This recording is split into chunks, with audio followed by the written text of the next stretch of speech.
Hi, I'm Mirzatira and I need to be honest. I have no job, zero income, no part-time, no freelance and nothing. But for 2026, my goal is the same, which is I want to save more money. Sounds impossible, maybe. But as a zero income student, I found some ways. The secret is not about how much you make, it's about how much you keep.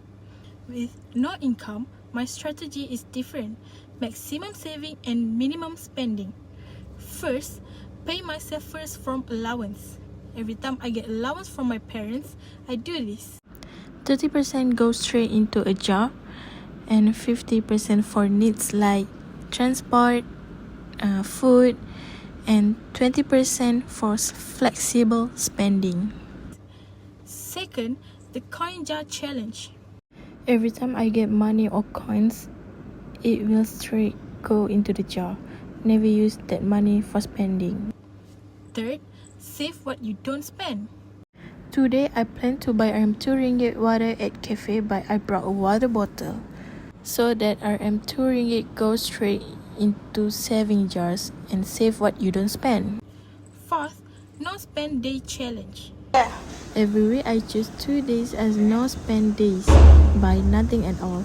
I only eat from home and bring my water bottle to everywhere I go so that I can save my money. Next, there is the things I avoid completely, which is the small treat trap. Bubble tea, chips, snacks.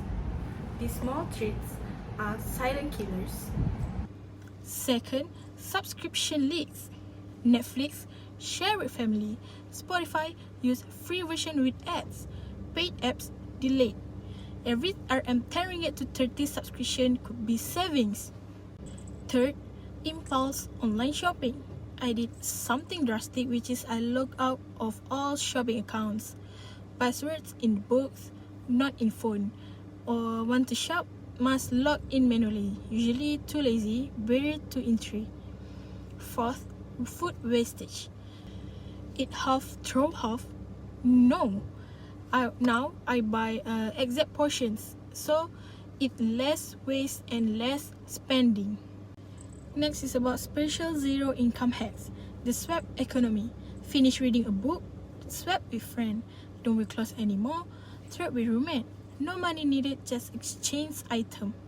Free resources maximum use. I joined the public library to read books, DVDs and magazines are free. Use campus facilities maximum, just like Wi-Fi and air cooler. Next is about skill for service. I can't do paid work, but I can exchange skills with friends. For example, I teach math, they buy me one meal. It's a barter system. Next is about cashback and rewards. Use e-wallet wisely. Collect points, redeem free items, and buy necessities during cashback specials. Next is about visual motivation system. My main motivation is watch money grow physically. Every savings goes into this jar. Can see it physically. More satisfying than buying things. And I have a why I save vision board. And this is the reason why I save my money. Next is about mindset shift. Every time I skip bubble tea, I say I just bought 2% of my emergency fund. Next is about reality check and mindset. Honestly, sometimes I feel why bother saving RM2 ringgit, RM5 ringgit, but I remember one thing, RM1000 is only RM2 ringgit point 74 cent per day for 1 year. The small consistent actions make one big action. And the most important thing is I learn value of money before having income. When I get salary later, the habit is already built. Challenge for next week is I choose to no spend weekend for Saturday and Sunday, which is I don't buy nothing at all. Remember, we start from zero, but every RM1 ringgit saved is a victory. Zero income, but not zero savings. Have you ever looked at your bank account and wonder, why am I always broke? This year, I discovered something powerful. My empty wallet wasn't just about math, it's about mindset.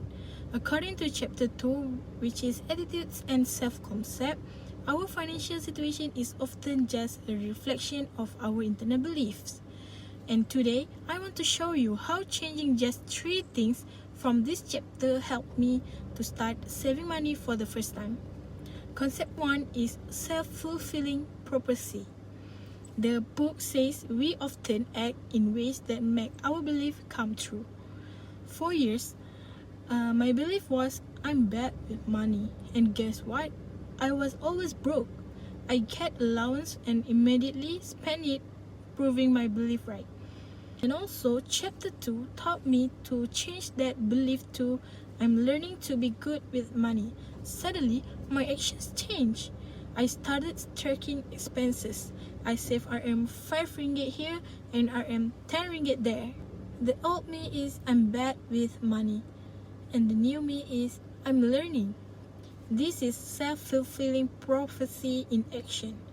Change the belief, change the behavior. Concept 2, locus of control. This is whether you believe you can control your life or outside forces do. With money, my locus was totally external. My allowance is too small, these things are too expensive, everyone else is spending.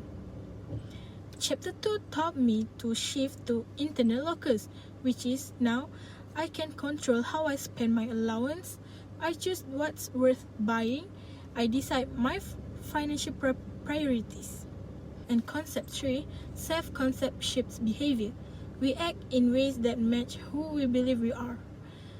The old identity me is the broke student. My actions would like to spend immediately, complaints about money, and always treating myself. But the new identity is the financial apprentice. And my actions is save first, learns about money, and makes intentional choices.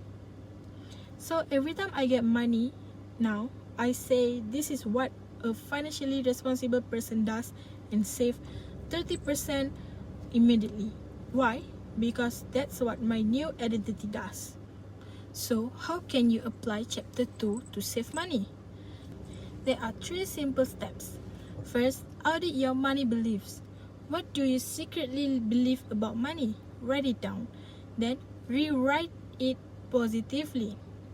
Second, shift one thing from external to internal, which is pick one financial complaint. Instead of coffee is too expensive, try I choose to make coffee at home. Third, choose your financial identity. Are you a saver in training or a future investor? Pick an identity and act like it for 1 week. In conclusion, Chapter 2 taught me something revolutionary. My most valuable financial asset isn't in my wallet, it's in my mind.